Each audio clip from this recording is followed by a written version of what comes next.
कल्याण मंदिर मुदारमवद्य वेदी भीताभय प्रदमनिन्दितमग्रिपद्मं संसार सागर निमाजत शेषजन्तु पुताय मानमभिनम्य जिनेश्वरस्य दर्शनं यस्य वैराग्य वर्धकमघनाशकं प्रशान्तिदायकं चाहं वन्दे सुनीलसागरम्।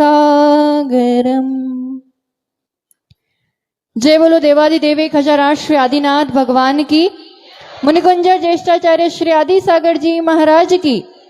तीर्थभक्त शिरोमणि परम पूज्य एक्सोणाचार्य महावीर कीर्ति जी महाराज की। युग श्रेष्ठ तपस्वी सम्राट आचार्य सन्मति सागर जी महाराज की।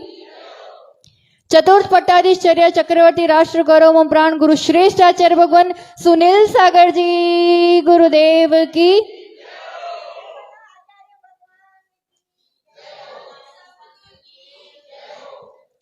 एक बार की बात है,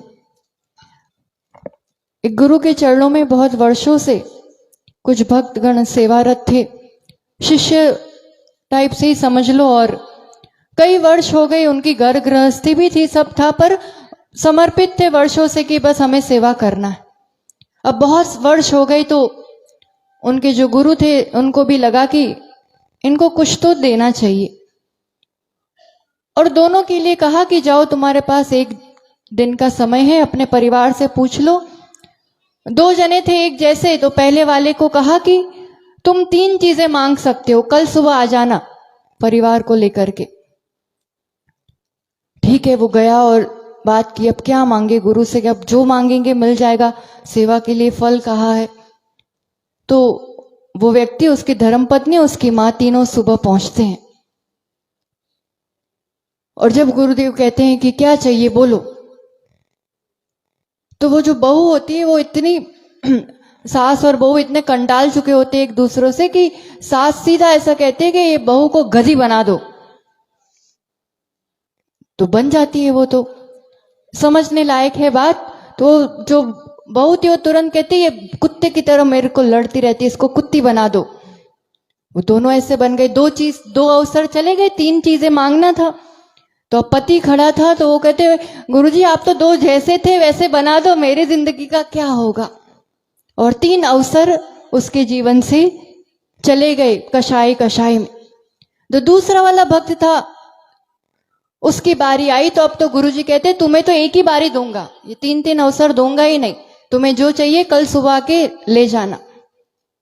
वो समझदार, विवेकी और श्रद्धावान भक्त था, और वैसे तो कुछ नहीं चाहिए, जैसे अभी कहा कि बिन मांगे ही मिलता है, क्या चाहिए, पर फिर भी परिवार की अपनी डिमांड रहती है। अपन इतने गरीब हैं, तुम वर्षों से सेवा करते हो, अपन को संतान सुख नहीं है, माँ को दिखता नहीं है, कुछ तो अब एक बार में एक ही चीज में इतने सारे दुख है, क्या मांग ले। तो भी विनम्रता के साथ पूरा परिवार पहुंचता है, और बेटा वो जो शिष्य था वो इतना ही कहता है कि गुरुदेव अगर कुछ सेवा की हो तो इतना मिले, बाकी कुछ नहीं चाहिए, बस मेरी माँ अपने पोते को सोने के कटोरी में खीर खिलाए। कहने को एक चीज मांगी है पर सभी चीजें आ गई। माँ देखेगी, आंखें आ जाएंगी, पोता मिल जाएगा, संतान सुख हो जाएगा, और सोने का कटोरा मतलब धन समृद्धि भी हो जाएगी। प्रसंग समझने योग्य है। इस कलिकाल में सच्चे गुरु मिलना बहुत दुर्लभ है। गुरु मिल भी जाए तो सच्ची समर्पणता जगना, गुरु कृपा का मिलना बहुत दुर्लभ है, और गुरु कृपा भी मिल जाए तो उसका कैसे लाभ उठाना ये सबसे ज्यादा दुर्लभ है। गुरु कृपा मिल भी जाए तो कषाय पुष्टि में इसको नहीं लगाना कि इसका ऐसा हो जाए, ये बर्बाद हो जाए, मेरे को ही मिल जाए। मान कषाय की पुष्टि का स्थान बन गया है गुरु दरबार, कि मेरा सम्मान हो, मेरी पूछ हो, मैं ही बना रहूं, दूसरा नहीं रहना चाहिए। उपलब्धि कुछ नहीं होती है, सारे अवसर फेल हो जाते हैं। कुछ नहीं मांग करके भी एक तरीके से दिखाई दे मांग लिया, या समृद्धि मांग ली। कहने का मतलब एक ही बार में रत्नत्रय ही मांग लिया कि जो जैसा है वैसा दिखने लगे, तत्वबोध होने लगे, जीवन में चारित्र आ जाए। इससे बड़ी चीज गुरु कृपा के बदले में और कुछ नहीं हो सकती। बहुत अनमोल जिन धर्म मिला है, जहां जहां ऐसे सच्चे गुरुओं का, क्योंकि आजकल जिन धर्म में भी देखा जाए तो बहुत ज्यादा पर्सनलाइज्ड हो गया है कि अमुक ही संत को मानना, अमुक ही पंथ को मानना। आचार्य भगवान की तरह उदार मना होकर के विशाल हृदय से सिर्फ जिन धर्म की महिमा गरिमा प्रभावना का सोचने वाले ऐसे संत विरले हैं। और आप सब सौभाग्यशाली हो कि दिल्ली जैसे इस धरा पर ऐसे वीतराग पथ का प्रदर्शन करने वाले ऐसे गुरुओं का विचरण हो रहा है। विहार करते करते करते सब विहारों में ही तो घूम रहे हैं, विवेक विहार भी आ गए।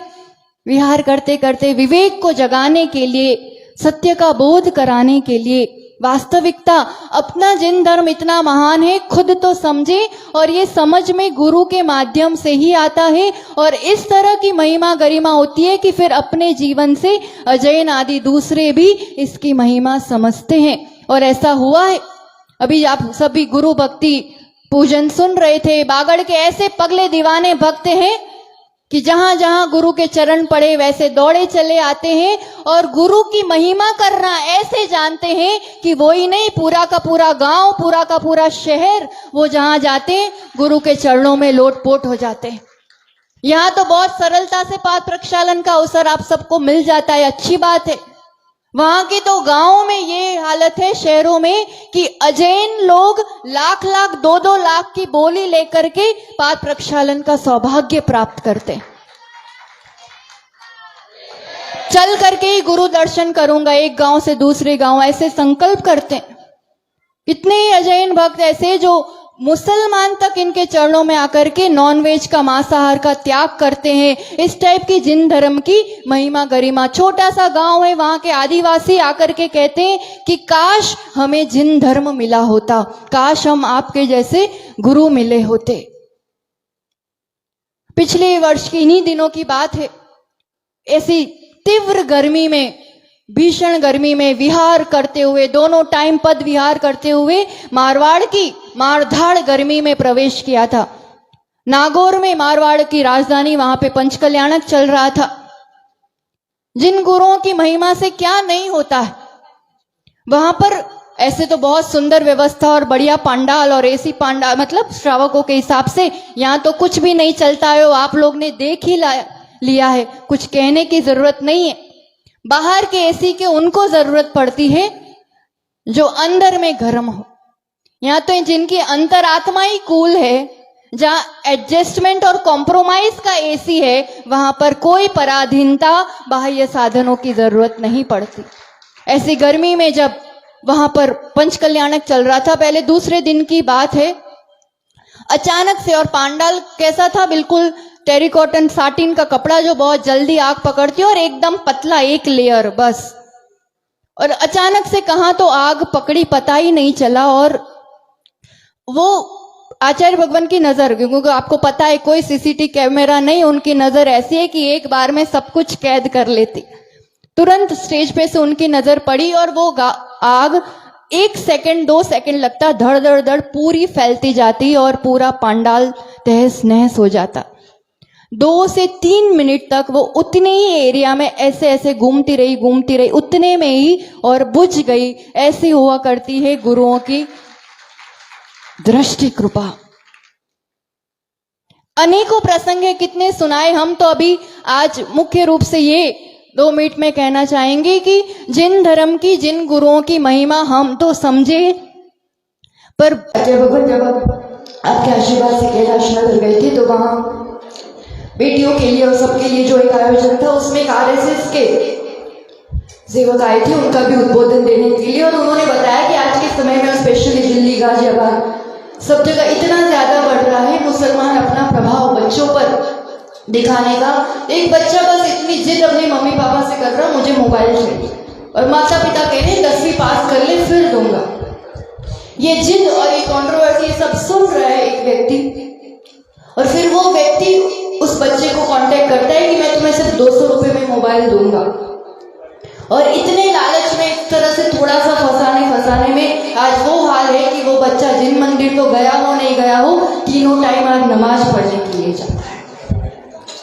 इतने ही ऐसे केस, गेम में जीता दिया एक बार तो तुम्हारा महावीर क्या करता, कुछ नहीं, देखो अल्लाह ने जिता दिया, और ऐसे करके पूरा कन्वर्ट कर दिया। बेटियों से तो क्या हाल हो रहा है और किस रूप से फंसाया जा रहा है पता ही है। तो पूरा मर्म इतना है कि बचपन से जिन धर्म की महिमा, नींव इतनी मजबूत होनी चाहिए कि कहीं और जगह श्रद्धा डिगे नहीं, और ये हो सकता है सच्चे गुरुओं के माध्यम से, उसके अलावा और कोई रास्ता नहीं है। तो हम अध्ययनों में और सब जगह तो प्रभाव न कराएं, पर सबसे पहली बात कि दिल्ली और आसपास की आज की युवा पीढ़ी, आने वाली पीढ़ी गुरु से जुड़ जाए और चतुर्मास में वो भरपूर लाभ ले, ऐसे उनके जीवन की श्रद्धा की नींव बन जाए कि कहीं भी जाए, कितनी पढ़ाई कमाई करे, पर जिन धर्म से उनकी श्रद्धा ना डिगे और किसी और के ऐसे प्रभाव में आकर के उनका जीवन बर्बाद नहीं हो। कषायों की पुष्टि के लिए गुरु कृपा नहीं होती है, हम अपना कल्याण करें और अपने व्यक्तित्व से सबका कल्याण कर सके। ऐसे जिन धर्म के प्रभावी युवा युवतियां तैयार हो, इसी मंगल भावना के साथ गुरु चरणों में कोटिशः नमन करते हुए प्राच्य भगवान की कृपा ऐसी बरसे कि सभी जन जन में जिन धर्म की प्रभावना हो। जय बोलो आचार्य भगवान सुनील सागर जी गुरुदेव की।